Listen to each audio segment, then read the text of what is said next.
Mwewuunyiza ky'okuba nti mukulu mubajje yalagidde okugyako TikTok.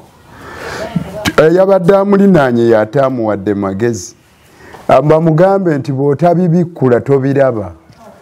Aleme kubikkulayo mu TikTok. Naye eyo neeyisanze ndowooza egenda muleetera obuzibu.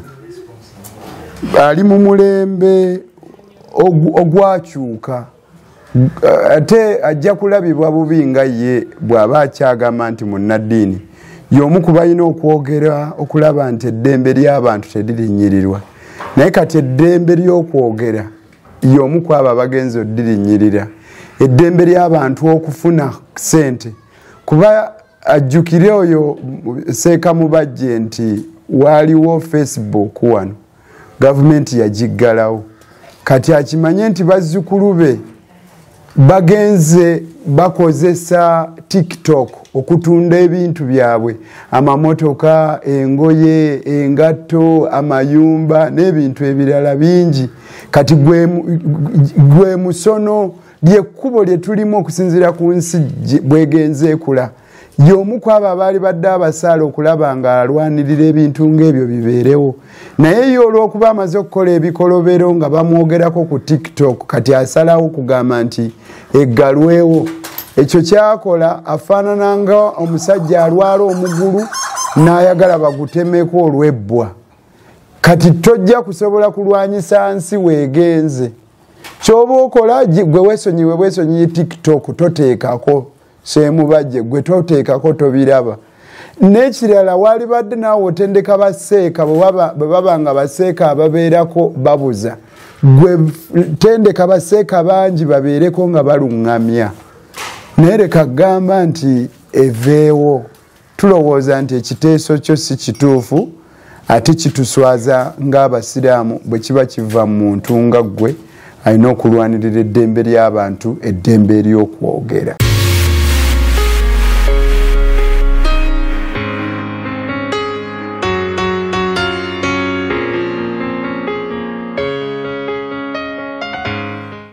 Ekizibu kyatujjira kye kya TikTok kati. Kyonoonya abantu empisa tekuli kirungi. Waliwo yangambye nti bw'oyingira mu TikTok tovaamu kubanga buli lw'obikkula bw'oti olaba kirala. Sheitani yawe etuddewo nnyo awo mu TikTok. Gavumenti ya Uganda yaweera Facebook, ne Facebook yali regulated. Nti ebiseera ebimu bw'oleetamu content eteri nnungi teyitawo. Naye ate TikTok erabika nga y'abantu bonna. Abakyamu bonna bali mu TikTok. Kinaakola bulungi singa TikTok eyo evaawo kubanga terina mugaso. Oyo ye mufti wa Uganda Sheikh Ramadhan Mubajje yasabye government ya Yoweri Kaguta Museveni ya Uganda of course eweereyo omukutu gwa TikTok nga bwe yawera Facebook. Nkwaniriza nnyo nate mu episode empya eya Wamala Speaks. Zino zibeera episode specifically mwenkuweera endowooza zange ku ebyo ebigenda mu maaso mu ggwanga Uganda. Bw'obeera mugoberezi nno omujja consider subscribing ate oseeko n'akadde obeere ng'obagulizibwako oba okutegeezebwako ku ebyo bye nnaaba ntaddeyo buli lunaku on a timely basis. Buli program lwegendayo akadde ako kajja kubeera nga kakutegeeza nti omukutu gwa Uganda yenkya gutaddeyo program. Nkale katugende mu maaso n'ey'olwaleero twolekere tulabe kiki Ramadhan Mubajje kyafa era ebigambo bino bitegeeza ki eri eddembe ly'obuntu okusingira ddala freedom of speech and freedom of expression era nalwaki ayogera ebigambo bino. Nkwaniriza nnyo. Welcome aboard.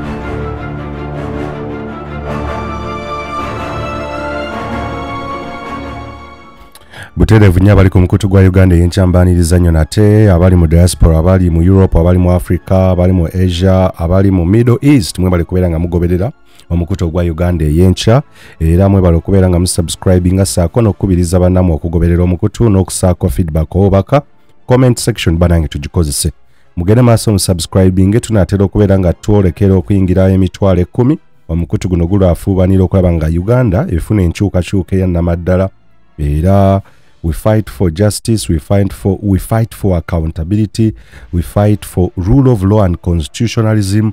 Tulafuubanira eggwanga Uganda erigenda okubeeramu ebyenjigiriza nga si bya kusosola nti atalina mitwalo 5 atalina bukadde 12 nti tasobola kuweerera mwana.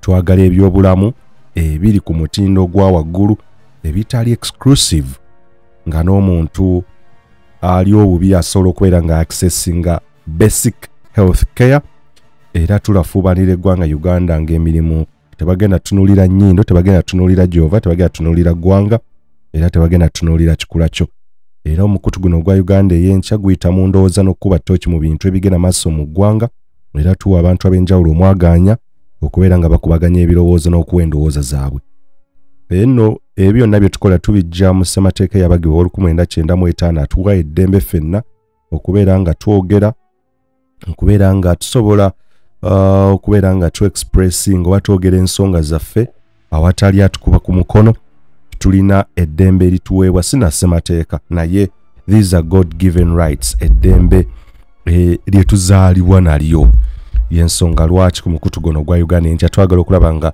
tu upholdinga eddembe eryo saako ne ssemateeka owa Uganda. Kale ebigambo byosoose okuwulira nga video y'olwaleero etandika bya Sheikh Ramadhan Mubajje ono ye mufuti wa Uganda era bino yabyogedde wabadde nga abantu bonna oba abayisiraamu bonna bagenze maaso okubeera nga basaala Eid al-Fitr ey'omwaka guno 2025 byadde bikujjuko oba lunaku lwa Eid era babadde waliko muzikiti gwa Kampala mukadde okwetabiddwako namungi w'abakkiriza era aba Uganda Muslim Supreme Council gye basinzidde mu kusaala okwo ne bakkaatiriza nga bwe bagoberera amateeka mu kulonda oba nga bwe bagoberera amateeka mu kulonda obukulembeze obujja nkale ebyo ne bitugenda bitunulako ne Rain oba omulembe ogwa Mufuti Ramadhan Mubajje kakati tugende ku nsonga ey'okugamba nti TikTok yandiwereddwa olw'ensonga nti ye nga Mubajje alaba omukutu guno tegulina makulu tekuli kyamakulu kiyitirako. I want to give you his words again osokoddemu mwefumiitirize. Wait a little bit agala nziremu nkuzannyire ebigambo bya Mubajje obiwulire bulungi agamba atya ekizibu kyatujjira kye kya TikTok kati agamba nti ekizibu ekyatujjira kye kya TikTok kati. Question is TikTok the problem? Let's digest this. Amazima gye buva ne gye budda okusinziira ku Universal Declaration of the Human Rights charter eyateekebwawo the United Nations of which eggwanga erya Uganda liri subscriber era liri signatory to the United Nations fenna saako ne charter ez'enjawulo ez'okubeera nga amawanga gonna oba member states zigenda maaso okubeera nga zaupholdinga eddembe ly'obuntu eggwanga Uganda teririna enjawulo nnyo n'amawanga malala okubeera nga ligenda maaso okuupholdinga eddembe ly'obuntu. Eddembe ly'obuntu mulimu freedom of expression, freedom of speech ne ebika eby'eddembe ebirala biyitirivu nnyo. Kaakati eggwanga erya Uganda kirikakatako okubeera nga ligenda maaso okugoberera ebintu ebyo byennyini ebyateekebwawo. Jukira Universal Declaration of Human Rights zenkugamba zigenda maaso okubeera nga zateekebwa oba zateekebwa mu 1948 oluvannyuma lwa ssematalo owookubiri Second World War eyaggwera mu 1945 era amawanga gonna ne gatuula okulaba nga gagenda maaso okukola okubaga ebintu ebitali bimu ebigenda okubeera nga bisobozesa bannansi b'amawanga agatali gamu ogenda maaso okulaba nga tewaddawo oba tewabeerawo lutalo lulala lwonna. Kaakati mu chat eno article esookera ddala eya chat eno eya Universal Declaration of Human Rights nkugambye eno ensi zonna ezisubscribinga to United Nations eziri wansi w'ekibiina ky'amawanga amagatte zigenda buterevu nnyo okubeera nga zigoberera chata eno ekiwandiiko kino oba endagaano eno eyasibwako emikono amawanga gonna agakkaanya kitole okubeera nga gagenda maaso okubeera nga geegatta ku mukago guno ogw'amawanga amagatte ekibiina ky'amawanga amagatte mu nsi yonna. Atika esooka egamba nti all human beings are born free and equal in dignity and rights. They are endowed with reason and conscience and should act towards one another in a spirit of brotherhood. Atika eyokubiri negamba nti everyone is entitled to all the rights and freedoms set forth in this declaration without distinction of any kind, such as race, color, sex, language, religion, political or other opinion, national or social origin, property, birth or other status. Furthermore, no distinction shall be made on the basis of the political, jurisdictional or international status of the country or territory to which a person belongs, whether it be independent, trust, non-self-governing or under any other limitation of sovereignty. Kakati article eye kukakasa nti buli omu kimukakatakera kakatibwako okubeera n'eddembe lyonna eriteekeddwa mu declaration eno oba mu kulangirira kuno oba mu kiwandiiko kino oba mu ndagaano eno eyateekebwako emikono nga tewali kumusosola mu kikula kye, mu langi, mu ggwanga, mu seksi ye oba musajja oba mukazi, mu lulimi, mu ddiini, mu byobufuzi oba ne mu ndowooza. Kaakati eno ye chata amawanga amagatte oba amawanga gali wansi wa United Nations agagenda maaso okubeera nga gonna nga gagoberera chata eno. Era buli omu mu chata eno bakulaga bulungi nnyo nti buli omu alina eddembe okweyogerera. Everyone has a right to speech, freedom of speech. Freedom of speech ye article eye-19. Everyone has the right to freedom of opinion and expression. This right includes freedom to hold opinions without interference and to seek, receive, and impart information and ideas through any media and regardless of frontiers. Inti buli muntu yenna kakati kasitebeera ng'eggwanga Uganda liri signatory to this era likkaanya ne United Nations oba UN likkiriza nti buli munnansi w'eggwanga Uganda alina eddembe okubeera n'endowooza ye n'okweyogerera. Era eddembe lino ligenda mu maaso okubeera nga omuntu okusinza ku chat eno wa declaration eno okubeera n'endowooza nga tewali kukukuba ku mukono, ate era olina okulikozesa nga oyita mu media platforms zonna. Article 18 egamba everyone has a right or has the right to freedom of thought, conscience and religion. This right includes freedom to change his religion or belief and freedom either alone or in community with others and in public or private to manifest his religion or belief in teaching, practice, worship and observance. Eno chata osogenda n'ogisomako nawe kennyini era nsaba ne mukadde waffe Sheikh Ramadan mubajja agende maaso okubeera nga asomako abeere informed about this chapter ate era ndoza agende ne mu chapter 4 ey'eddembe ly'obuntu. Yes, yes, chapter 4 eya ssemateeka wa Uganda asobola okubeera nga mukadde waffe abisoma. Kaakati agamba nti twajjirwa ekizibu ekya TikTok. Is TikTok a problem? Kibuuzo kikulu ate nnyo.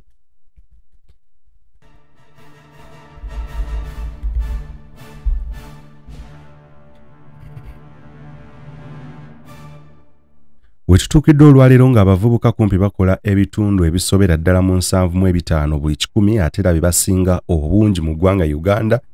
Abangi basomye, abalala tebasomye.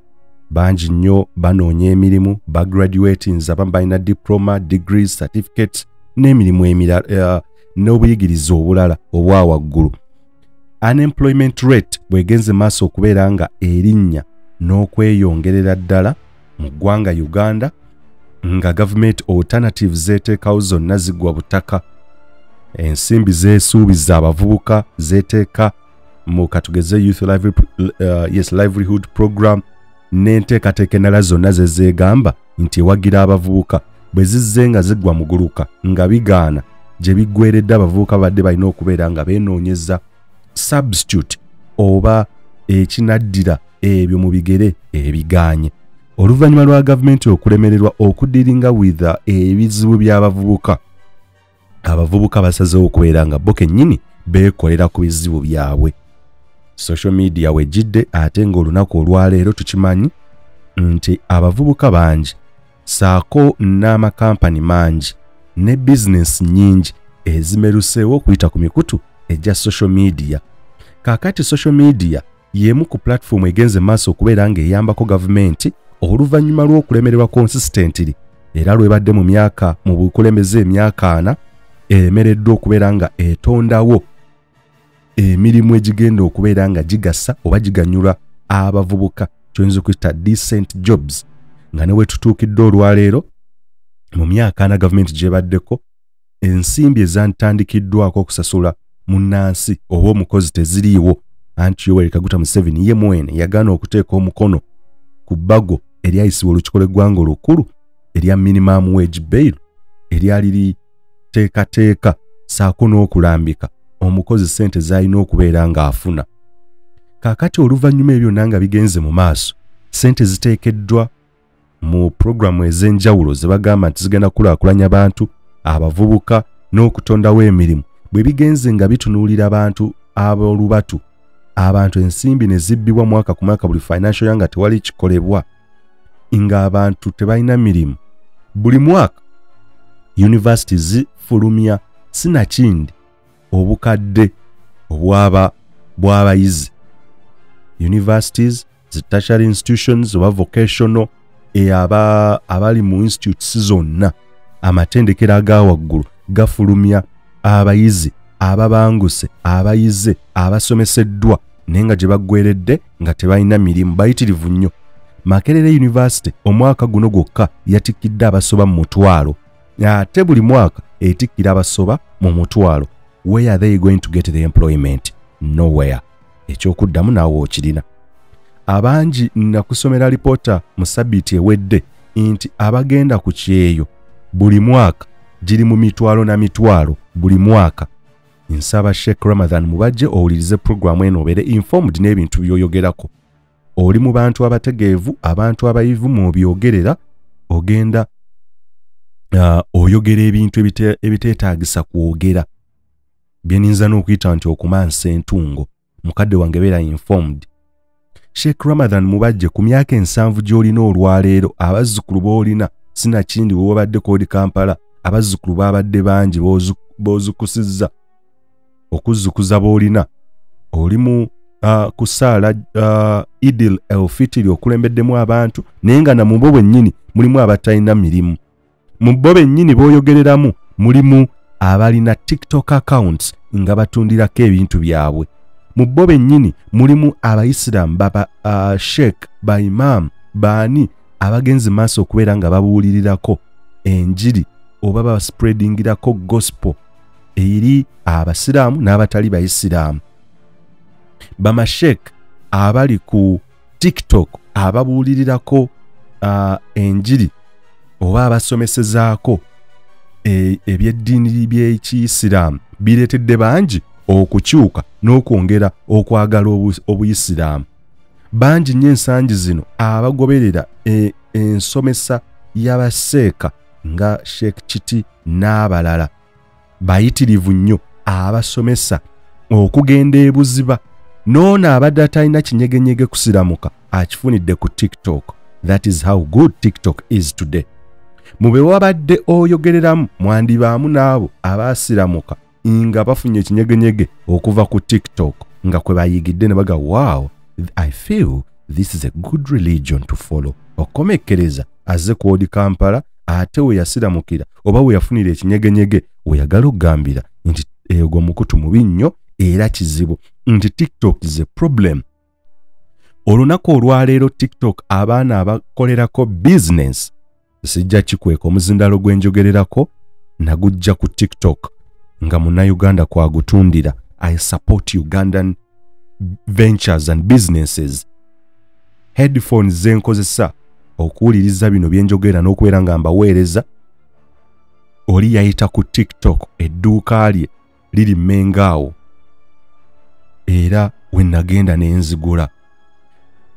Monitor gye nkozesa olwaleero eya Samsung olwaleero gye nnina namala kulaba kalango ku TikTok ng'oli ali ku dduuka lye ng'alanga monitor. Keyboard buli kimu kye nnina, fridge, TV zonna mbijje ku mitimbagano after okulaba bannayuganda bakozesa emikutu gino nga bataddeko amaduuka gaabwe n'engenda maaso ne babinderiva nga seetaaga na kusituka babintuusiza we kennyini n'ensasula delivery fees. Kaakati gwe Ramadhan Mubajje olwaleero gwagamba nti TikTok kizibu kyennyini oluvannyuma lwa gavumenti okulemererwa okubeera nga etondawo ereeta solutions ebyokuddamu eri ebizibu by'abannayuganda ng'ekizibu ekikulembera ekimu ku byo mwe muli ebbula ly'emirimu, mwe muli obwavu, nga gwe olwaleero okinagguko ogamba nti TikTok kizibu.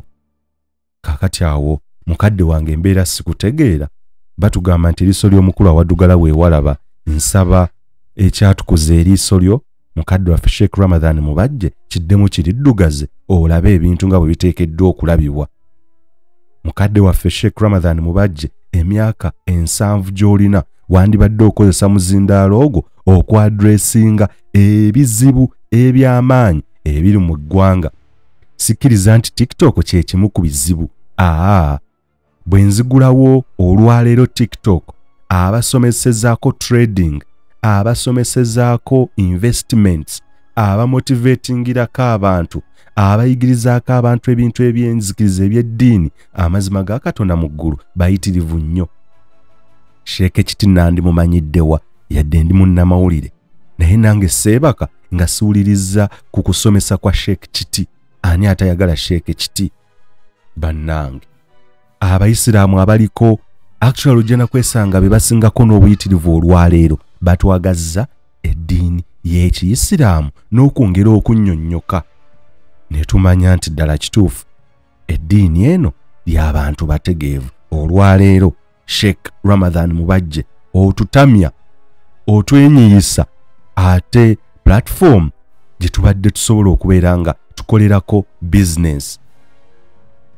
Olwaleero business z'abannayuganda Uganda Revenue Authority emisolo gyefuna nga oli aguze ebintu okuva ku TikTok oba aguze ebintu nga ayise ku TikTok biyitirivu kwana it is a platform kuba omuntu bw'anaalaba monitor kujja kuvaako era omusolo kuba gano maduuka agayina osasula ifris agayina osasula rather ifris enkola egoberera omuntu engeri gy'asasulamu emisolo gye.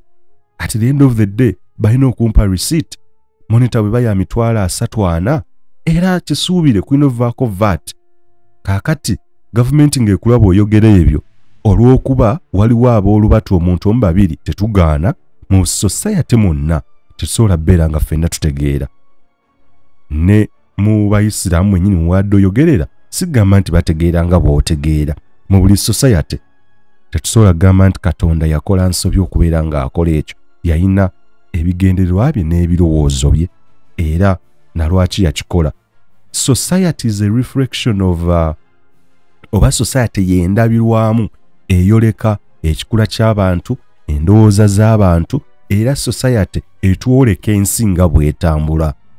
Kaakati mukadde wange Sheikh Ramadhan Mubajje, njagala nkusomesa era nkuyigirize nti waliwo ebintu ebitayogerwa mu generation eno ne mu kaseera k'obyogereramu. Abantu bakyajinga dde abantu balina obusungu buyitirivu nnyo, ate platform we balina okubeera nga bakubaganyiza ebirowoozo n'okwogerera ku nsonga zaabwe gw'ate gy'oyagala oveeyo obeere nga olagira gavumenti egiggalewo. Olunaku olwaleero omukutu ogwa Facebook guli off. Naye do you know how much money bannayuganda ze bafiiriddwa abaali bakolerako business? Abantu bayitirivu nnyo abatundirako carpets, bantu bayitirivu nnyo abatundirako merchandise, ebintu ebyenjawulo kuba tuli mu technological era. Ensonga embeera gye tuyitamu okuva ddala bwe twaleeterwa okusoomozebwa kwa COVID-19, business eziri physical zigenze zikendeerera ddala era zigwira ddala. Social media oba internet okweyongera okugaziwa, olwaleero business tuzikolera ku mitimbagano.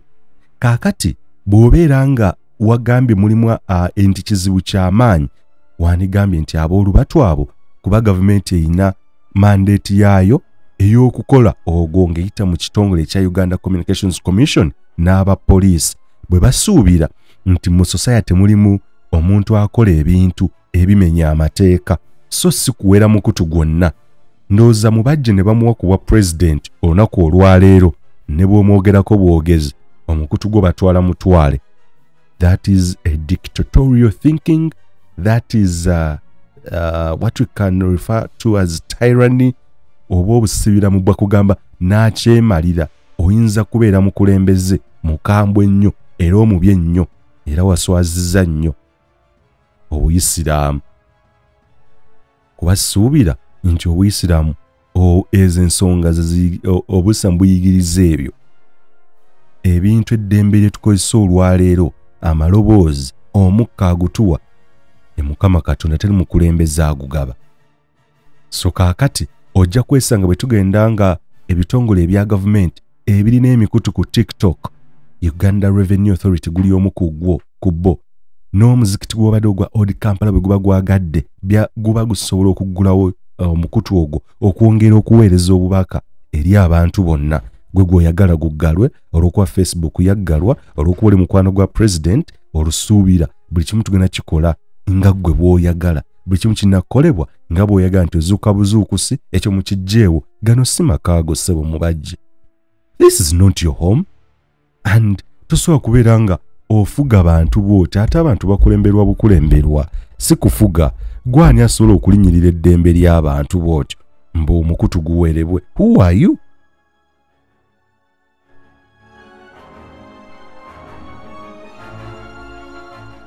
Gone are the days when bannaddiini bwe baasuubirwanga oba abantu bano bwe baasuubirwanga okubeera nga batukumaakuma bateeka gavumenti on the spot okunnyonnyola n'okubeera nga eyapoodinga eddembe ly'obuntu. Right now as we speak, bannaddiini omulimu gwe bakola ate gwa promotinga oppression na injustices, cause there is no way how a sensible religious leader wakwata muzindaalo kuvaayo n'agamba nti omukutu ogwo baguwere nti kyekizibu.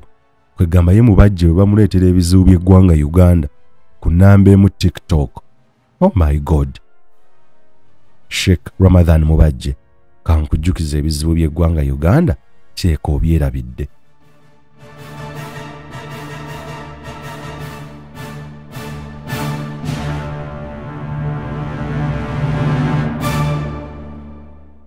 Mukadde wange Sheikh Ramadhan Mubajje, njagala ssebo nkujjukizeeko era nkutegeeze ove mu SC eyo gy'oli. Ebizibu ebimu ebisoomooza eggwanga Uganda mulimu obwavu, absolute poverty, oba obwavu ow'ekika kyonna. Ekyo kimu. Obuzibu obwokubiri, ebbula ly'emirimu. Ekizibu ekyokusatu, enfuga embi, bad governance n'obukulembeze obubi.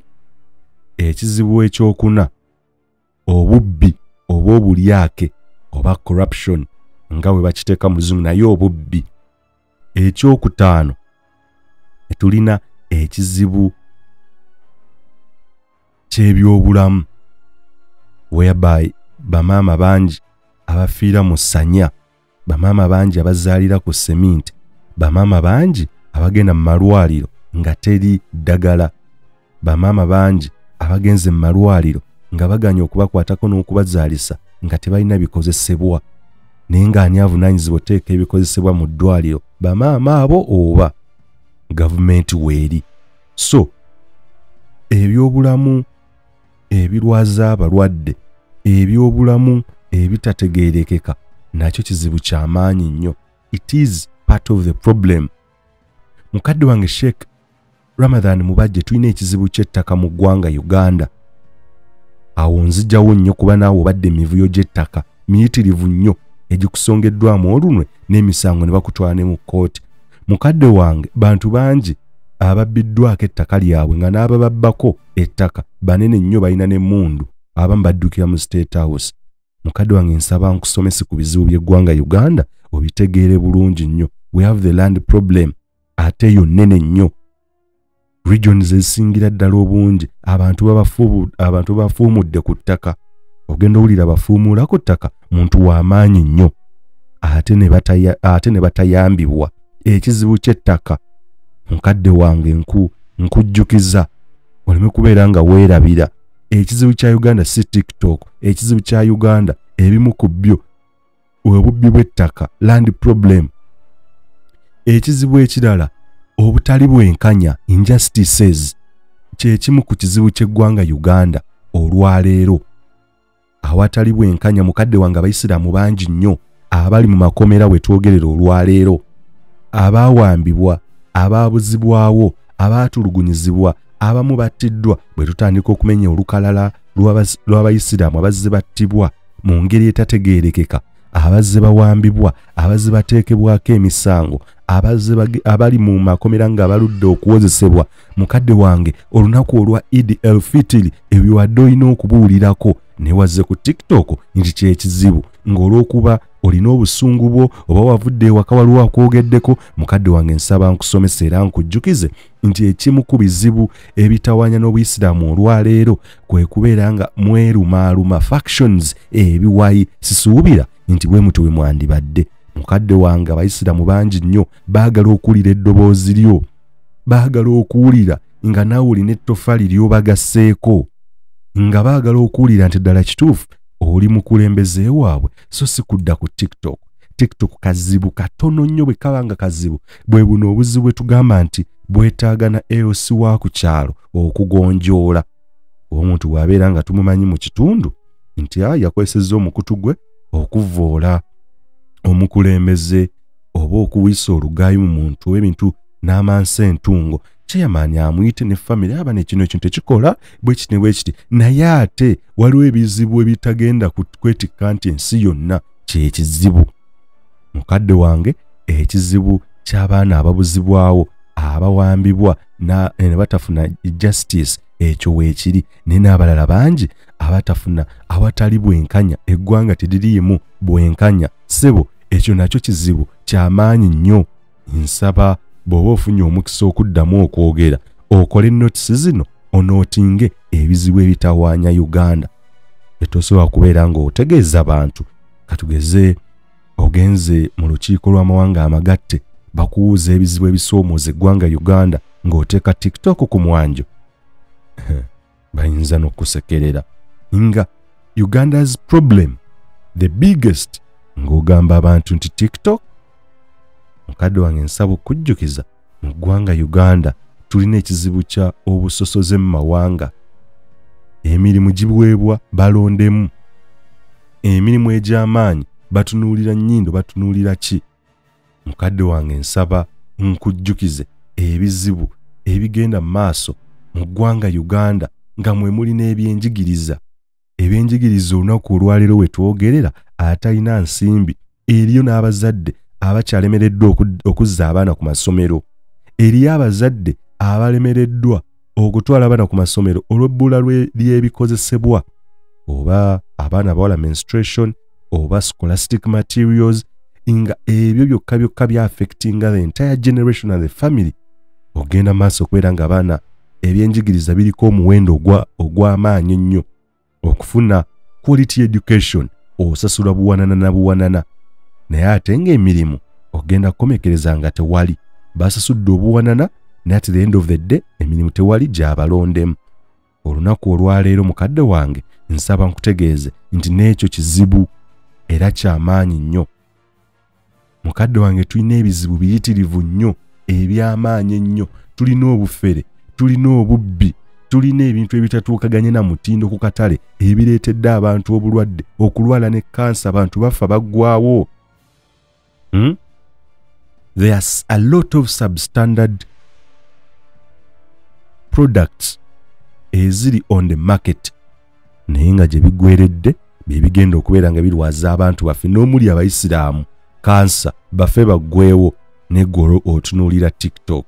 Olwaleero ebitongole bya gavumenti ebisinga obungi birina TikTok accounts. Tunuulira NIRA, tunuulira State House, tunuulira wa. TikTok is a platform of communication. Era tetukigaana nti eriyo aboolubatu, ng'era ne bonaasanga nti eriyo Abayisiraamu abanywa omwenge. Baalubatu ne tekisobola kugamba nti Obusiraamu tubuwere, terubugobera mateeka. Abasiraamu abakombako bidde, olwo tubakole tutya? Tubatemeko mitwe nti tubookye olw'okuba bagaanye okugoberera ebintu oba nabbi byagaana? Tetusobola bagaana. The issue is guiding, kubalungamya nti bano ekyo no tekikolebwa, ekyo kikolebwa bwe kiti, kubazza, kubakumaakuma, so si kugamba bugambi nti mubookye mubakube. Abayisiraamu abakola ebive, abatakola bintu birungi, tubookye tubakube? Si bwe kiri. Waliwo enkola ennuŋŋamu ey'abantu abategeera in a civilized society ebintu nga bwe birina okubeera nga bitambula. Kale tugende mu maaso ku byayogedde tuwulirize. Njaga tuwulirize ebirala byayogedde, tugende kimu ku kimu. Kati maze okulaga nti this is misinformation actually. Sheikh Ramadan Mubajje informed the congregation wakati muzikiti gwa Odi Kampala bwe badde basaala Eid el-Fitr. Sheikh Ramadan Mubajje actually yaliyimbye he doesn't have facts in TikTok. TikTok is not even an inch or even a quarter of Uganda's problems. No. So that was a lie. Kyonoonye abantu empisa tekuli kirungi. Nti kyonoonye abantu empisa, nti TikTok enoonye abantu empisa tekuli kirungi. Okubba ettaka abantu bakwigidde ku TikTok. Enguzi eyigiddwa ku TikTok. Okuwemula TikTok egenza okujjanga okuwemula weekule nga tekuliiwo. Ennyimba ez'obuseegu eziyita ku TV zo kiki era TikTok. Obutabeera na mpisa mu bakulembeze kiki? Abakulembeze abavuma bannansi be bakulembeza, be bakulembera, era nakyo tulowooze TikTok buzibu bwa TikTok yerese obuzibu mu moral decadence okubeerawo, nti eggwanga okusereba, moral fiber okusereba, nti TikTok. That is misinformation. You need to be informed. Sheikh Ramadan Mubajje kankuwereke kyetali yakusasulira. Sheikh Ramadan Mubajje, eggwanga nga Uganda tutunulire family abantu ze bavaamu. Kantandikire ku ggwe Sheikh Ramadan Mubajje, okutunda emmaali y'Obuyisiraamu, is it a good are they good morals? Ne mutuuka n'okugenda mu kkooti, atutuma kutwala mu kkooti. Olwaleero is it morally right okutunda emmaali y'Obuyisiraamu? Era tunenye TikTok nti naawe Mubajje ozenga otunda emmaali y'Obuyisiraamu. Are you morally right? Era tulowooze nti TikTok yakuleetera okubeera nga olema okubeera nga okola ebintu mu nkola ennuŋŋamu. Era tunenye TikTok emaali y'Obuyisiraamu ezeetundibwa esaanawo, era tunenye TikTok ebiwayo ebiriwo mu Buyisiraamu. Mwami Mubajje, kitange Mubajje, tunenye TikTok ku bivve by'ozza okola. Muzeeyi Mubajje, tunenye TikTok ku enkulembera gy'ozza okulemberamu. Tunenye TikTok ku bino by'oyogera. The moral fiber bwefudde olwaleero, kaakati tunenye TikTok. Abaana obutaba na mpisa mbu TikTok. That is a family issue. Tuddeyo ku basis tumanye family zikuza zitya abaana, enteekateeka y'abaana, ennuŋŋamya y'abaana, so si TikTok. Come on Mubajje, no please. Lekerawo ebintu ebyo, nedda. Waliwo yangambye nti bw'oyingira mu TikTok tovaamu kubanga buli lwozi bikkula bw'oti olaba kirala. Sheitani awe tuddewo nnyo awo mu TikTok. Nti shwaitaani oba sitaani oba devil ayetuddewo nnyo, kagamba emizimu devil shwaitaani eri mu TikTok omukulu tagirabangako. Oh my God, naye simanyi shwaitaani eri mu kutunda emaali y'Obuyisiraamu eri ku magnitude ki? Shwaitaani eri mu kweremeza, mu kwekakaatika ku banno mu bukulembeze eri ku magnitude ki? Simanyi.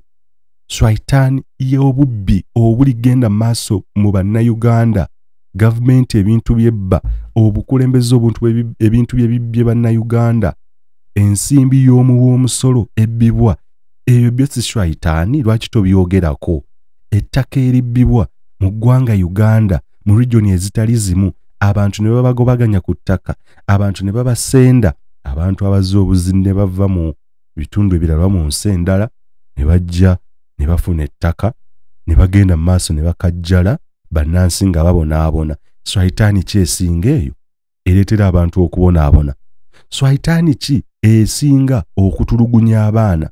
Abayisiraamu bangi nnyo bwe bakwatira mu misango, bwe bakwata nga tebalina kye bakoze. Abayisiraamu bangi bali mu makomera batalina misango, naye olwaleero nga bajwetekako. Shwaitaani ki esinga awo?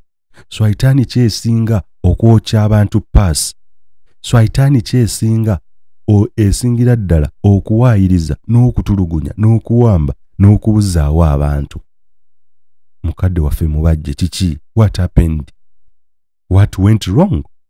Ebyo tokyabiraba? Kati TikTok efuuse shwaitaani esingira ddala.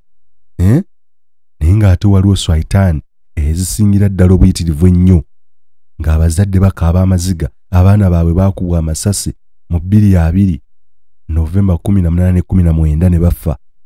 Ebyabadde Kawempe, Ramadhan Mubajje, wabadde olina kukozesa idi eno okubeera ng'obyogerako, okutulugunya abakandidenti, okuba abaana amasasi, okubeera nga abaana bababuza olina okuba omusirikale, DPC n'akuba omuntu wanayinki ebikonde mu lubuto. Mubajje, what happened? Ebyo bina tobiraba TikTok esinga ebyo?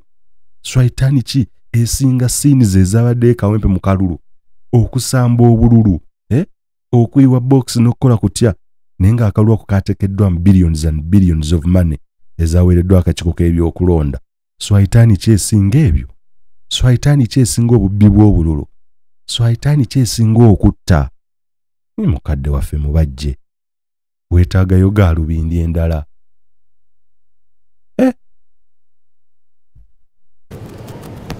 Gavumenti ya Uganda yaweera Facebook, ne Facebook yali regulated. Nti ebiseera mu oleeta mu content eteri nnungi teyitawo. Naye ate TikTok erabika nga y'abantu bonna, abakyamu bonna bali mu TikTok. Nti abakyamu bonna bali mu TikTok, abakyamu bonna bali mu TikTok.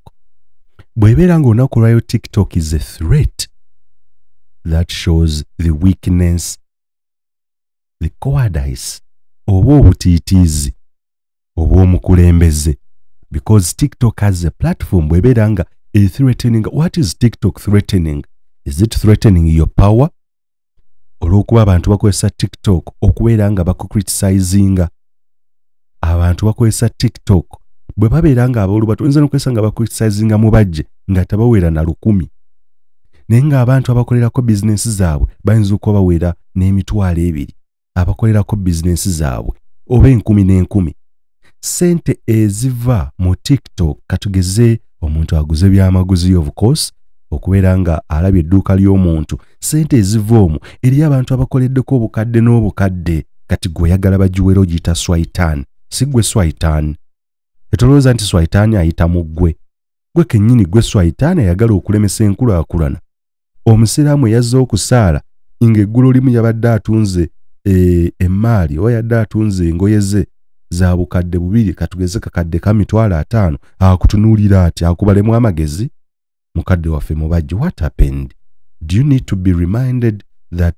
omuntu nga tannayogera alina kubeera ng'alowooza emirundi egisoba 4 do you need to be reminded abantu bangi nnyo ennaku zino bajja ku mizindaalo nga ebyokwogera babirina naye ne babivaako ne badda ku buntu obutono trivializing issues kano kantu katono nnyo yes eriyo aboolubatu nange enzikiriza naye ate tekitegeeza nti omukutu gwonna tuguwere abakolerako ebirungi abakubiriza abantu abasomesa abantu ku bintu byonna tumanyi kuliko abasomesa professional teachers abasomesezaako abantu kuliko abasomesa Oluganda n'ennimi endala kuliko abasawo abazze bakubiriza abantu okwejjanjaba nga bakozesa emmere eyaffe ennansi nga bakozesa eddagala ery'obutonde herbs ezaffe wano kuliko abasawo aboogera n'abantu engeri gye balina okweyisaamu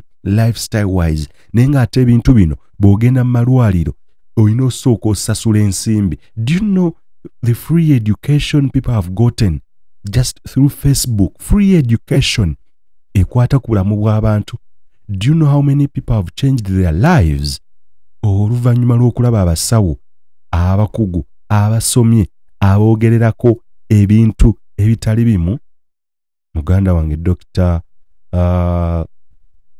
Dr. Piriton abamugoberera mumumanyi he's a doctor yasoma bulungi nnyo era n'atikkirwa era n'obuyigirize abulina obulungi ennyo muganda wange Dr. Orikiriza David gye muli mugoberera your professional doctors kaakati omukutu we baguwera abasawo bonna abadde even who have rendered their self and time okubeera nga bategeeza bannayuganda ku bulamu n'okubasomesa buli kimu so byonna ebyo byonna biwerebwe abo bonna swaitan tulinako abasomesa tulinako ebitongole bya government tulinako amasomero of course ezo zonna zigwa mu businesses tulinako amaduuka tulinako buli kimu buli kalonda TikTok is a one-stop center of different things ebintu ebyenjawulo buli kalonda gwe yeeroboza naye olwaleero mubajja agamba nti swaitan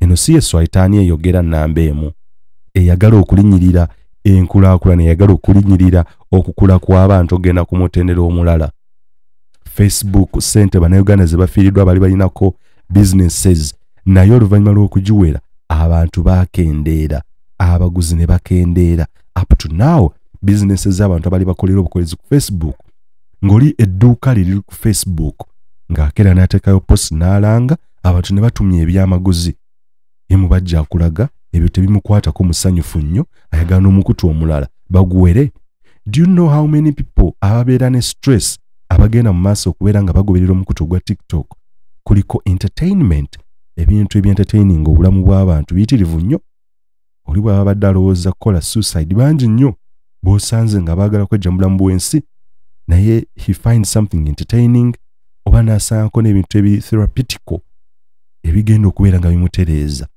okukomekkereza nga ye mukulu mubajje alaba swaitan ewedde emirimu olw'okuba someone criticize him. Sheikh Ramadan Mubajje, you need to rethink. Kinaakola bulungi singa TikTok evaawo kubanga terina mugaso. Nti kinaakola bulungi singa TikTok eyo evaawo kuba terina mugaso. Ali mu nkuyanja y'abasiraamu ba ey'abantu abazze okuŋŋaana okubeera nga tusaala Eid el-Fitr.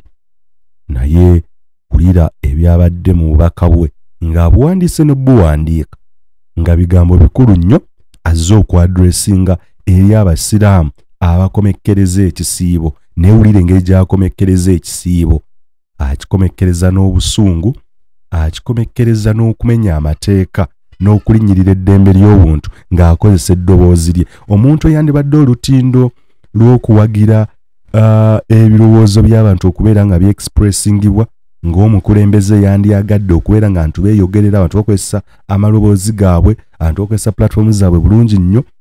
Yagambye ewerebwe total ban olw'okuba abantu ab'olubatu bagenze maaso okubeera nga bamwogerako. Mubajje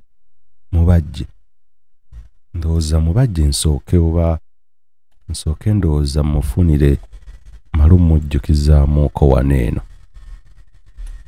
Nafubiridde okwagala okumenyawo ennyumba eno, abo tubategeeza nti wallahi summa wallahi tujja kufa nabo, tujja kutuka nabo. Ala rasihim, nga ku mutwe gwabwe kuliko enfubuka bayita Shaabani Ramadani. Mubajje wallahi mubajje. Nabagamba nti nali nzisize emmundu ku mubajje naye nagisitudde buto. Ate njagala mungende kompola mwabampalampa mumuzaaka naye ayiseewo. Nababuuza dda bwetwalaga okukoma temundagangawo. Lino essajja lyetaaga kukula paka lutunaaligusa inshallah taala. Muzata said Muslims fighting for the return of council property are not interested in the Uganda Muslim Council's leadership. It is very embarrassing for Muslims to have a leader like Mubajje. Ekyafaayo kinene Mubajje kyolina kuyimirira mu kabuli, awayimirira omubbi w'enkoko, awayimirira yakutta abakazi, eyayimirira buli kimu. Mubajje wayimiriza ejjuba y'Obusiraamu. Omukyala atali Musiraamu n'akubuuza mu tebulya naga nti seeka Mubajje wabbye, noga nedda kwata Kurani, nedda siyinza kwata Kurani mu maaso ga mukyala atali Musiraamu, ng'akuyimiriza mu kabuli. Kyekyafaayo ekiri ku record ekyasooka mu East ne Central ne Southern Africa. Omukulembeze w'Abasiraamu okubba yali Mubajje Shaabani Ramadani. Mwatuleetera Mubajje mu ngeri ya kitegajega bwetyo, naye olwaleero atufuukidde ekyambika. Tunoonya bwe twekulirako Mubajje agaanye, naye tulaga nti Mubajje tujja kumukubba left right waggulu ne wansi inshallah. Tuteekwa okugusa Mubajje biidhnillahi subhanahu wa ta'ala. Allahu akbar, Allahu akbar. Present during the celebrations was Prince Kasim Nachibinge, who called on Muslim leaders to exercise their duty in accordance to the Islamic teachings. Bonna baali balowooza nti Obusiraamu buvuddewo, eyo yali enkyukakyuka yasobola okukakasa Obusiraamu bwe buli. Tukyogedde emirundi mingi, yenni yali alowooza nti asobola okumenya eddiini eno, kino kwe yandiyigidde. Kirukati mu buyinza bwe yalina mu budde obwo, yagamba nti vaawo ng'alowooza nti amumenye. Naye olwaleero awali ennyumba ya Lugati waliwo omunaala. Meanwhile, 20 sheikhs from different parts of the country also graduated during the event and can now legally teach in different mosques. Ebyo byaliwo ennaku z'omwezi nga 15 omwezi gwa June mwaka 2015, okusaba oba okusala okwali kugenda mu maaso ku muzikiti Kibuli, okwali kujaguza oba okujjukira we wali giweze emyaka 12 oluvannyuma lw'okudda kw'omulangira Nuh Mbogo okuva mu buwaŋŋanguse mu ggwanga lya Zanzibar. Era ebyo bye byagenda mu maaso. Omukulu Sheikh Nuhu Muzata Batte ng'ayogera ku nsonga, ng'ayogera ku Mubajje. N'ebyo byamwogerako ndowooza mubiwulidde bulungi nnyo. Mbadde njagala just kujjukizaako obujjukiza omukulu Sheikh Ramadan Mubajje ategeere nga ebigenda mu maaso. Olwaleero waliwo n'ebirala ebizze bibaawo, era njagala nnyongere okuwa ku Sheikh Muzata ng'ajjukiza oba ng'abaako obubaka bwawa ku Sheikh Nuhu, ku Sheikh Ramadan Mubajje.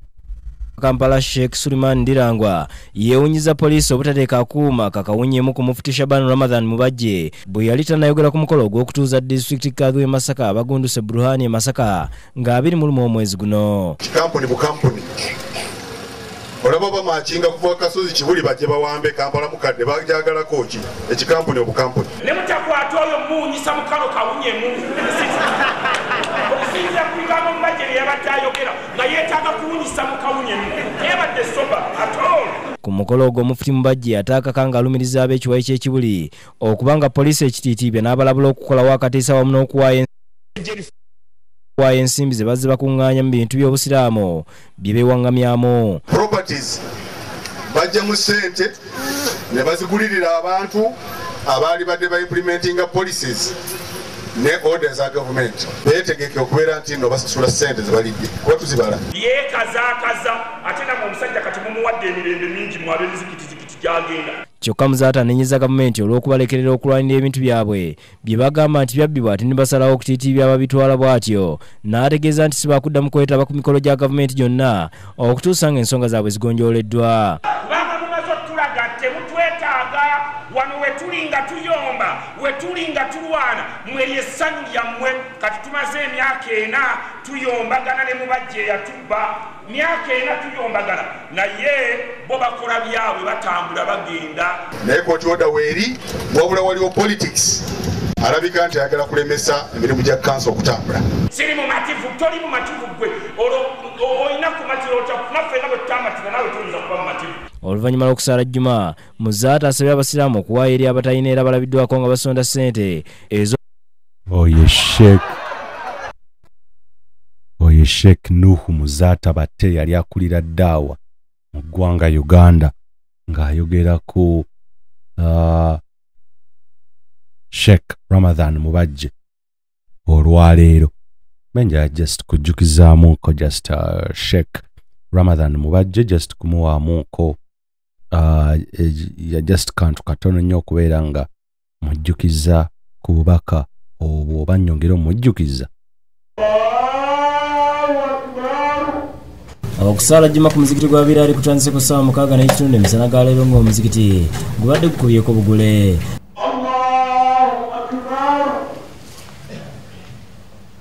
Sheikh Nuhu Muzaata Batte nga yakulembedde mu Jumena asoose kugumya abasiraamu ku by'okulonda Supreme Mufti n'abasaba okwewala okubakana n'ebigambo kuba mu kiseera kitono nnyo omujja agenda kulangirirwa.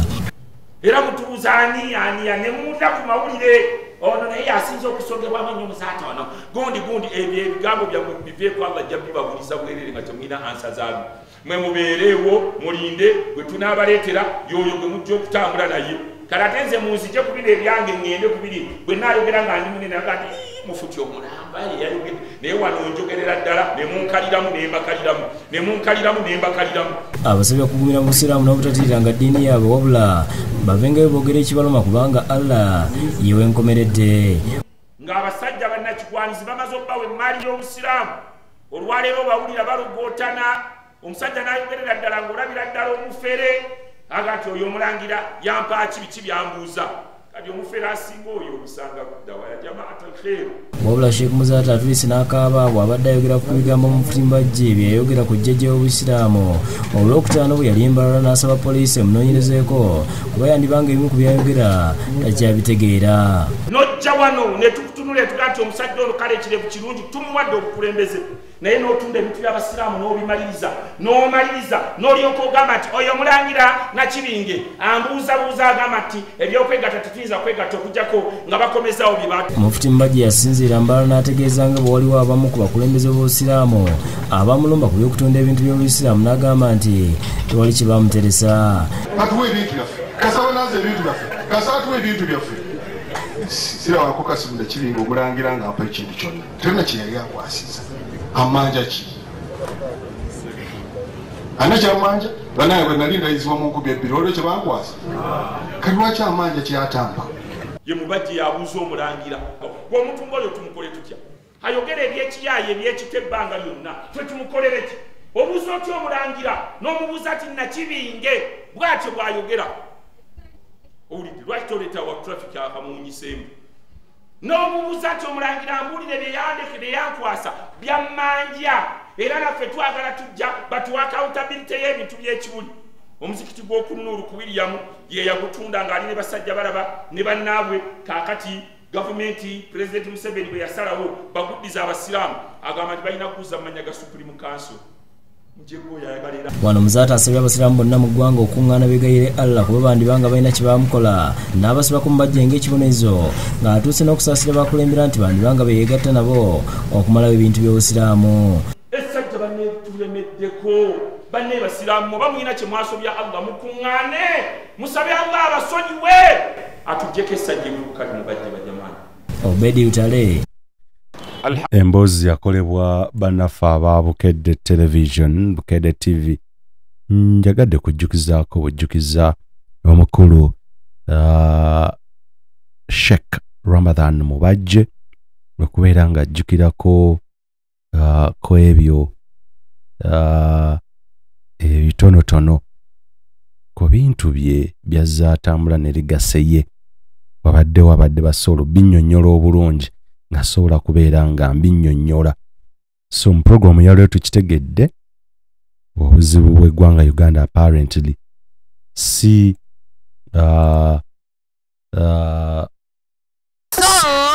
TikTok.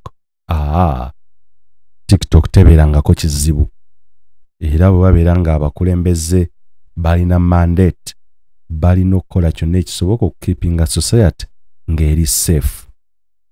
Oba eriyo wano bakendeseeyo keninza okubeera nga nzijukiza Sheikh simanyi oba ninayo kakantu simanyi oba ninayo kakantu kandabe warhamu bwemuyita omujega gwe balwanyisa kyobola nti neebaza mmwe abantu abali wano abajja ekibuli ne mujja mu dduwa ya Idi Amin yadde tolya dduwa n'ogaa nti naye kale ngenze for the sake of unity for the sake of Islam katugende liyughidha bihim al-kuffar kuba nze bantiisa ku ekyo.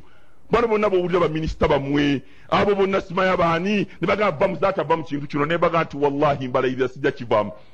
Temuli baganda bange mmwe muli balabe bange muganda wange ye Idi Amin dada naye nga kino ekiyaye kyammwe kimubajje era kiridde ssente bakirinyisize nnyo nkigenze Libya kwekweka.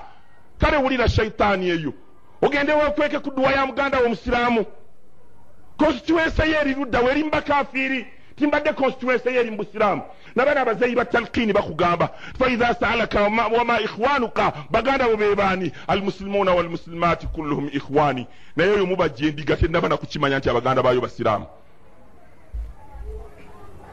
N'agenda mu buli semina n'agenda mu buli conference naye abakyala n'agigendamu oba kikuba jjubba kikalu ne kigiyingiramu simanyi na kumanya. Uganda teri bakyala bagenda kola semina. Uganda teri bakyala balina bibiina by'abakyala. Ladiyo eyo mubo Shaban gundi bwe yabadde ajogerako basajja balaba yagenda nti nawa Shabani $3,000 nakdan cash si check. Shaban n'agikuba ejjuba ne bamugamba tebimala sente tezimala ne bagenda ne bamwongera $2,200 babuuza kino kikasenene ekiri endogo ya kasenene ne bamugamba nti kasenene yogera sente sigwa zinona mu office yange ne kinanaagira yenze yazinona. Basajja balaba aguddewo radio asindika yinginiya we amugamba nti genda radio biraali yaganira wa naye nga mubajja agibyeko sente. Amerika yamuwa sente ambasada wa Amerika yawumula yamuwa sente okugenda okukola radio eyo. Gavumenti ya Kuwait nemuwa sente ku radio eyo. Si kyekyoka alina omugagga bamuyita Muhammad Habibu mu Saudi n'amuwa $3,000 n'amugamba nti nekigende isajja kale wulira ezo zonna sente ma indakum yanfadu wa ma inda Allahi baaki mubajje ko obeerenga okuŋŋaanyiza okwenkanawa naye biizini lojja kusinkana mukama waffe Allah subhanahu wa ta'ala. Radio biraali ne kifuuka kigambo radio biraali kati yamaliriza nga Hasani basajja balaba amugamba nti kati ennaku zino nawulira gwe mufuti ogamba mbu radio yo yawaze radio sente nazuwa Wasiraamu nga kyagala kugibba era kyagiba ebyuma ebimu kyabitwala embaale mujja kiwulira kijja kugulawo radio ankarib mu bbanga siri ewala. Oyo ye mufuti wammwe gwe muyitane ku mikolo ze wallahi mbalayirira temumpitanga ku mikolo gyammwe ng'omunagisifu oyo kwali. Okyayite mubajje najja ku mukolo mumuwalane nga mumuwalana lillah kulwa Allah. Nabbi sallallahu alayhi wa sallama atugenti man ahabba fillah omuntu bw'omwagala kulwa Allah wa abghadha fillah omuntu n'omutama kulwa Allah fakad istakmala al-iman obukkiriza abo bubeera bujjudde. naye lwaki temutamwa munajisifu mubajje lwa bubbi bwe ne mumukyawa ku lwa Allah subhanahu wa ta'ala. Nokyawulira abisiraamu gyebiri ebikyayita mubajje ku mikolo gyabwe n'omutunulira ne kyayagala mu nsi takimanyi. Zikiti omuzikiti n'ogutunda genda ku William Street protestate eyevuddeko emberebe ezitati etuleetedde ebizibu ku kyapa kyawo protestate eko basajja baraba bagamba nti nze mufutye ebintu byoyogera nze ekintu namaze ddo kiguza omusajja Drake n'obuuza n'oga nti kale situgaana mwalitunze naye abasiraamu mu nsi baweddemu. Mulabe kale ku basiraamu baffe tunaamanya nti bwe tunaaba n'ekizibu tunaddukirayo naaba nga ajja atuddizaayooko atuddiza saddaaka naaba nga azireeta ezzaka n'agitoola naye ne batwalira abasajja abatayinza na kulowoozebwa nti balina ke bayinza otuddiza ne baguza Drake amugamba abasajja balaba nti ekintu okinguzizza naye ekintu kiremeddeko caveat njagala eveeko. Basajja balaba agenda alumba eno shaitaani yamubajja agigamba n'amugamba nti mubajje genda omusajja mujje caveat ku kyapa kye mubajje n'agamba nti ebintu saabitegeera ne bakiyita shaitaani eyo ne bagiyita mubajje n'egenda ejja n'ekirevu kyayo ng'ajjidde ddala amanyi nti ava ku ofiisi ye agenda kubba n'agenda ewa Drake n'amuwa miliyoni 3. Inna lillahi wa inna ilaihi rajiun. Miliyoni 3 ne kizikwata ne kizeezibika ne kigenda ne kikkiriza nti kale bajjeko caveat mu ngeri yonna kubanga kyatya tekiyinza kuddayo kuyita bammemba y'executive kujja ku caveat. Drake n'agenda ewa minisita omukulu omu mu gavumenti n'agenda n'akozesa amayinja ge nga minisita n'abagambye nti nze wallahi bino nja byogera ne baminisita nja kubaanika tunga ne miliyoni 10. Omanye se bagaba buli muntu abeera mu nsonga ebawalampa bagaba 10 ne bamaliriza ne batandika tujja kukuba amasasi wallahi tujja kukuba amasasi bambi bintu bya supreme ne baga nti nsabise nnyo mu kuba amasasi man mata duna malihi man mata duna dinihi fa huwa shahidi njagenda nga wa Allah nga ndi mujulizi na ya takes a matter of time dakika 15 ngenda kubanga na mwemba sinkanye nga muzize chemba ganti basiramu mu munywere bataddewo olukiiko tululinze akakiiko kagenda kukolera 14 days naye mugende mubagambe n'enkola yaabwe eyeyongeza tweyongeza emyaka 5 kebagezaako ne kabatanda ne bongerayo ebbanga lyonna ku lukiiko luno twatandise dde okubala ennaku akakiiko bakatongoza lwaleero ku Supreme Council naye kebagezaako ne bongeramu walawu yawman yadde olunaku lumu biidhinillahi taala. Nze ngena ne bagaye bigambo ne mbita bya kusaaga nabagamba lulye bweyogere nti mujja kulaba tsunami nkiddamu ti wallahi mujja kulaba tsunami. Omanyi bino ebintu bya Uganda bwe mutesuula muddalu teryamanya nti ebintu bitabuse baddeeyo ne badda mu ofiisi zaabwe ne badigidireeyo ne balowooza nti ndowooza ebintu bitambula bakyatuyita abasiraamu abajegajega yate abasiraamu babeera ddi abajega kuntum khayra umma ukhrijat linnas ta'muruna bil ma'rufi wa tanhauna 'anil munkar wa tu'minuna billah noga nti abo bajega nekye twagambye nti tetukyayagala biri byagenda nga bwe mwagenda ku supreme abavubuka la tujja genda nga tugenda nga buli kimu kimaze kuggwayo olukiiko tuluwadde omukisa gwalwo tulinda olukiiko luveeyo ne bye luvaayo kuba abasajja balaba yabagamba nti ye talabawo omugaso gwa lukiiko kubanga byonna byabagambye nti mubajje mubbi ne banne era n'abo abantu be bagenda okujjayo tebalina kirala documents tuzirina Shabani gagundi bwayabadde azijja basajja balaba zeyo zennyini ze tulina naffe goroza nyiza okuyimirira wano neerege nti nga simanyi lwaki neerega n'omuwulira Shabani omubbi omuyaayi atandise okulimba abantu nti bangoba olw'okuba maze okuzimba omuzikiti so what gosoose okuzimba emizikiti mu nsi kati bwe tunaagugobamu ffe tugende tusule muli ebikyabyogera ng'ekiyayira bwe kiteekwa okwogera bwe kyavuddeawo ne kigamba nti olw'okuba siri muganda omuyaaye mugende mumubuuza eyo shaitaani nti etufuze emyaka 6 yabadde emaze okuyingira mu Buganda era abadde akyali mugisu myaka 6 naye twakkiriza ne tukuba akadingidi ku kisajja tetube tuli ku ibilisi yennyini gye twogerera ebigambo ebyo nabyo kibyogera bwe kyavaayo ne kigera kigamba nti bangoba olw'okuba ndi wa movement eno empalampire ku State Square ate nga nayo kyali kinoonya kubba kubanga kyajja okujja okulaga ebiwandiiko byakyo babikisabye ne kiteekako kitiisatiisa mbu ndi kampeyina wa Pulezidenti Museveni yakiwa ebbaluwa eno ey'aba kampeyini eyo diiru kyagipanga eyo gamba nti bakigamba nti bakikutte n'obululu kyali kigambo kya Mubajje ye yakireeta n'akiteekawo essaawa yaakyo ng'amanyi nti ejja kutuuka era yeeno kati kitandise okugamba tebanjagala era mulaba bwe bateekako nti bankwata n'obululu kisajja kiyaaye bajjamaani kisajja kiyaaye kisajja kimafiya kiproperty master n'ekitunde emaali y'obusiraamu ne bagenda bawandiika ebbaluwa ne bagitwala mu gavumenti nga baagala exemption baagala kuba exemptinga kubajjira musolo ku mmotoka basajja bala bagamba nembaga nti muleete sente z'emmotoka ebbaluwa ebintu biyiseemu ne baga nti tulina sente n'abaga nti ze ngenda kugula mmotoka zange basajja bala banaayisaamu emmotoka ze 6 ne batandika okuba ekkerere n'abawa bu 10 obu 3 akalala kino kichairman kyekikavuga kya drama kino ekyaluwa kyekikavuga akalala baali bakawadde deputy mufti naye bwe yalabye ng'ebintu bitabuse n'aga nti nedda ze saagala mmotoka mundeke n'agita awo be basajja babbi era endala baagiguza omuntu omumemba mukulu mukungu nnyo mu Kampala Central Prado gy'avuga omu ku bakungu abali mu Kampala Central ku saidi y'ebyobufuzi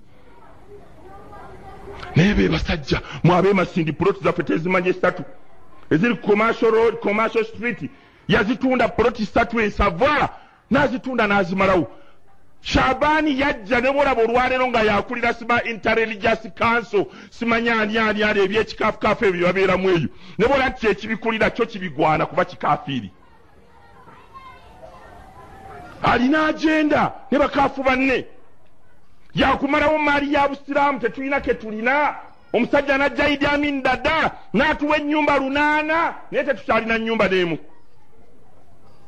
abasajja abayindi bamuslimu sunni ikhwani muslimin ne bajja ne batuwa poloti zaffe ezo zonna wallahi ekisajja kizitunze ate si babagamba nti poloti zijja kudda kubanga ye basajja balaba ayina ebiwandiiko bye byonna ate naye mubbi munnaabwe kubanga basooka ne bakola fast transfer ne bakola transfer esooka eyo wabeerawo n'ebikampuni ebitategeerekeka eyo neeyitawo bwe wayitawo akabanga ne bateeka mu transfer ey'okusatu ogenda kumanyira ani ku transfer y'okusatu tewali olwaleero Uganda Muslim Supreme Council kitalina lukiiko olwaddaawa lufu olwa construction lufu olw'eddwaliro lufu olw'eddwaliro mugamu bajje kitwagala akakiiko kaffe kabeere independent mubajje yagaana naga nti nedda njagala mbeere signatory ne babirwaniramu abasajja ne baga nti akakiiko tukakulekedde kibbeezo wallahi nga bwe kyagala kiringa ekibbeezo akitayo waakyo zaka committee eriko bano Sheikh Swalihi mu birwawo be bamemba ba Abdallah Bakasambe mugende mbabuze sente zava mu Yuga Chiki ewa Sekarara aweereza sente za zaka buli nkomerero ya mwaka kuruno yaweereza milioni 6 yaweereza alhamdulillah الحمد لله حمدا كثيرا طيبا مباركا فيه كما يحب ربنا ويرضى واشهد ان لا اله الا الله وحده لا شريك له واشهد ان محمدا عبده ورسوله اللهم صل وسلم وبارك عليه عباد الله اوصيكم واياي بتقوى الله فاعلموا ان اصدق الحديث كتاب الله وخير الهدي هدي محمد صلى الله عليه وسلم شر الامور محدثاتها وكل محدثة بدعة وكل بدعة ضلالة وكل ضلالة في النار فعليكم بالجماعة فإن يد الله مع الجماعة فمن شد في النار tumaliriza omusomo gwaffe ogw'olwaliro ng'abasiraamu ebigambo byembagambye byebyo mbijjira ddala wennyini ku soosi lula naye bwayise eyo nga mbategeeza nga ne fayiro weeri nevayo kiyimaamu kiri awo kimusa kyambadde mbu nekyagala kinnyanukule olw'okuba kikwano kyamubajje era wallahi abavubuka ab'ebwayise balungi nnyo ne bakikwata baali bagenda kimiza omuswe bweru ne baga nti mukireke ne bakireka nakimaze okigoba ekyo nakigenda todda mu muzikiti ebwayise so kyetugamba nti yenkola gye tugenda obbakolamu mwe bayimaamu buli lwe munaatandika okunanaagira ku bituuti tujja bafulumya kuba mulabika kati mwagala kwegatta n'omubbi mu kuzisa emaali y'obusiraamu tubaga tujja kubafulumya ku bituuti tujja bagoba ku mizikiti mwembe baziza ab'ekatwe kuba essaawa eno nzibuzibu okusalawo ogamba nti baleeta kutuba ng'eno ekatwe naye ekirungi nti alhamdulillah muli basajja balungi mumanyi Allah kikyayagala mumanyi omubaka ayagala ki naye ojja kuwulira emizikiti emirala gwandoga nti mugira mukyalindako mulindako kiki kimulindako mubajja amale kubba amale nakufa tugende tulumbe basikaabe nowulira wallahi obuzibu abantu balina Hasani basajja balaba yeekwasa nti wallahi abaana bange mubajja onnyonoonye nnyo naye nange kanzeewo buli kimu kyonna kubanga byayombedde mu kiyumba omwo wallahi nga biringanga sheitaani era bwe zibeera kati nze maama wange ali awo atudde avudde embalala atudde wano wiikisi 3 abaana bange asome ekibuli yankubira essimu dadi lwaki obba emaali y'obusiraamu n'otunuulira abaamu bajje n'ogamba mubuuza akyolowooza era nekiddayo eka nekigamba nti mumpa amaleewa ndye nga kiva ku bba n'abakazi ne bakiwa amaleewa nga kiva ku bba n'otunuulira wallahi shaitaani mubajje tumugamba mu abasiraamu bwe naabiganye tugamba nti mubajje bw'anaabeerawo ku maanyi ga mikwano gye awaanu shaitaani mikwano gya shaitaani bw'anaaba alemeddewo awo ng'alemeddewo tetujja wabula balindirire ekinaddirira ekyo nkyogera ne bantwala mu mahkama al-uliya ne bantwala mu supreme court mu high court mu kyengenda okwogera mbagambe tetujja kuweera okujjako nga mubajja akutte ekkuba ave mu bintu by'obusiraamu ate atuwe emaali y'obusiraamu tajja kunnumba bw'atyo ng'embuzi eyasize ekibya atambule ateeko otuddiza emaali yaffe baŋŋamba kyagula ekizimbe wano awo ng'oyambuka awawe najja nankumbi sima baali batundirawo nkoko sibimanyi ono mubbi munne waakyo muyaaye munne waakyo nsereko mutumba n'akiguza ebiyumba byakyo ebiri awo wansi awo waalinga wakabaala nga wakava ekibuyaawo otandika ku lw'entebe kirina ebimotoka bifusofuso wallahi byonna tujja kubyokya kirina bifuso nsereko mutumba mwaleetera ente naye abo bonna bagamba nti bakyali basiraamu era nga tukkirizanga bwe binaaba bikyaganye insha Allah mulindirire essaawa yonna tujja kuteeka ky'ofiisi mu kibuga awo tubagambe nti ensonga z'obusiraamu tuzikolere wano nga bwe tulwana okugoba ababbi mu ofiisi zaffe eza Uganda Muslim Supreme Council kati abayayi bali awo okujja kwa Gaddafi kwe kubaluma era bino bye boogera na bano bahajja kyanuuna mbu presidential advisor ku religious issues oyo anuuna yasoma wa olwokuba munubbi kitegeeza nti buli ayogera olunubbi lulimu oluwalabu kitegeeza nti abeera amuse amanyi ebyobusiraamu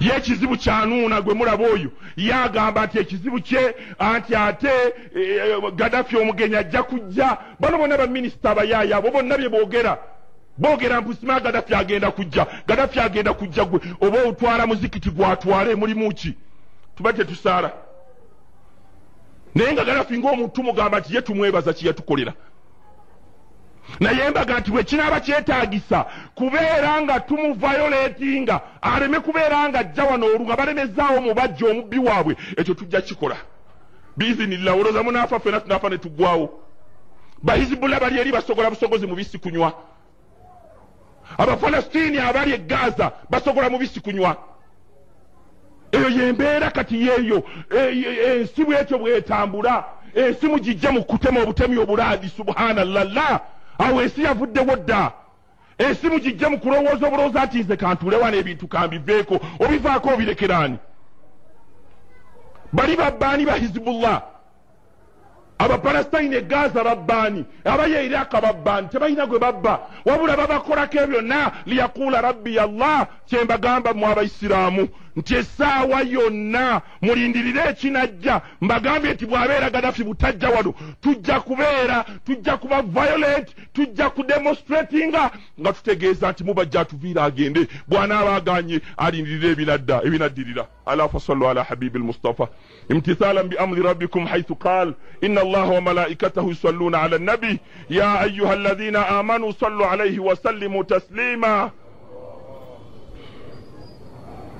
وقال صلى الله عليه وسلم من صلى علي صلاة واحدة oye Sheikh Nuhu Muzatabate mbadde nzijukizaako obujjukiza mukadde waffe Sheikh Ramadan Mubajje kale wamala speaks ejja kujja ne episode endala atakumira mpeera batukumire Tulinayo analysis ya alternative budget eya opposition bajanjulidde eggwanga nkyaje kenneenya empapula ezisoba mu 3 zendi mu kwekenneenya okwetegereza bano embalirira eya alternatives nga babadde mu government biki bye bandisimbyeko essira.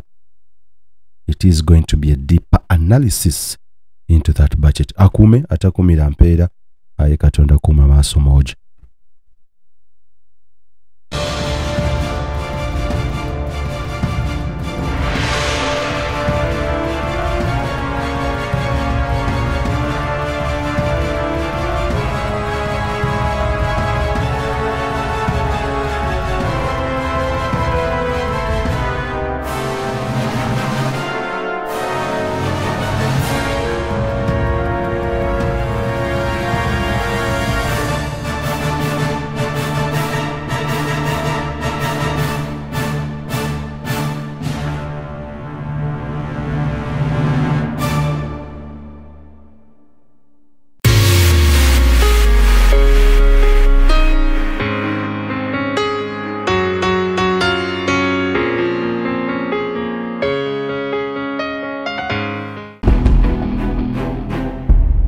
Uganda Yancha